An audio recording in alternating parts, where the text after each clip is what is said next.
করতেছি, কিন্তু আমাদের ভিতরে ওদের ভিতরে তফাৎ কোথায়? তারা সব কিছু ত্যাগ করে দিয়ে রসুলকে ভালোবাসতে গিয়ে, আল্লাহকে ভালোবাসতে গিয়ে তারা তাদের প্রাণের বাজি রেখেছেন, প্রাণটাকে তারা উজাড় করে দিয়েছেন। বলেন সুবহানাল্লাহ। আমরাও সেইভাবে আশিক রসুল যদি হতে চাই, নবীকে ভালোবাসতে চাই, সেইভাবে আমরা নবীকে ভালোবাসতে হবে, ঠিক কিনা? তারপর আল্লাহ বললেন, ওইভাবে যদি ভালোবাসা হয়, আমি যেভাবে আবু জাফর, আমি যেভাবে হাবাব খুবাইবের মতন, বেলালের মতন, যে তাদেরকে যেভাবে আমি কবুল করে নিয়েছি, আমি তোমাকে কবুল করে নিয়ে ফিরে লাকুম, আল্লাহ তোমাদেরকে ভালোবাসবো, ভালোবেসে তোমাদের জীবনের গুনাহ খাতা আমি মাফ করে দিব। বলেন সুবহানাল্লাহ। সাহাবায়ে কেরাম তারা ওইভাবে ভালোবাসছেন, আল্লাহ তাআলা তাদের জীবনের গুনাহ খাতাগুলো মাফ করে দিয়েছেন। বলেন সুবহানাল্লাহ। আমরাও যদি ওইভাবে কে রসুলকে ভালোবাসতে পারি, তাহলে আল্লাহ তাআলা আমাদের জীবনের গুনাহ খাতা আল্লাহ কি করে দিবেন? মাফ করে দিবেন। বলেন সুবহানাল্লাহ। সম্মানিত হাজরিন, রাসূলুল্লাহ সাল্লাল্লাহু আলাইহি সাল্লামকে আমাদের প্রতিটা সুন্নতের মাধ্যমে আমরা নবীকে ভালোবাসতে হবে, নামাজের মাধ্যমে নবীকে ভালোবাসতে হবে, প্রতিটি কর্মের মাধ্যমে ভালোবাসতে হবে। রাসূলুল্লাহ সাল্লাল্লাহু আলাইহি সাল্লাম একটি হাদিস এসেছে, মান আহাব্বা সুন্নতি ফাকাদ আহাব্বানি ওয়া মান আহাব্বানি কানা মাইয়া ফিল জান্নাহ। সুবহানাল্লাহ। রাসূল বলেছেন, যে আমার সুন্নতকে ভালোবাসে সে আমি রসুলকে ভালোবাসলো, আর যে আমি রসুলকে ভালোবাসলো তার জন্য জান্নাত ওয়াজিব হয়ে যাবে। বলেন সুবহানাল্লাহ। এখন রসুলের সুন্নাত কি সেটা আমাদের জানার প্রয়োজন আছে কিনা? আমরা তো এখন রসুলের সুন্নত শুধু মিষ্টি বুঝি, জুব্বা বুঝি, পাগড়ি বুঝি, দাড়ি বুঝি, টুপি বুঝি, বিয়ে হলে মিষ্টি খাওয়া সুন্নত, ভালো কাজের খাওয়ার পরে মিষ্টি খাওয়া সুন্নত, জুব্বা পরা সুন্নত, পাঞ্জাবি পরা সুন্নত, আমরা এগুলাকে বুঝি। এটা হচ্ছে সুন্নতের জায়গা। এগুলো কি? সুন্নতে জায়দা।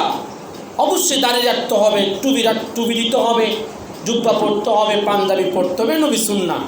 কিন্তু নবীর সুন্না ভিতরে কিছু বড় সুন্না আছে, সুন্নতে মুআক্কাদা আছে। সেগুলো কি? সেগুলো হচ্ছে জিহাদের মাঠে যাওয়া, বাতিলদের সাথে যুদ্ধ করে তাদের সমস্ত চক্রান্তকে নুসরাত করে দিয়ে আল্লাহর জিহাদের জন্য, আল্লাহর রাসূল ইসলামটাকে প্রতিষ্ঠা করার জন্য এগিয়ে যাওয়া, এটা হচ্ছে বড় সুন্নত। ইসলাম রক্ষাকে তারপরে মার খাওয়া, এটা বড় সুন্নত।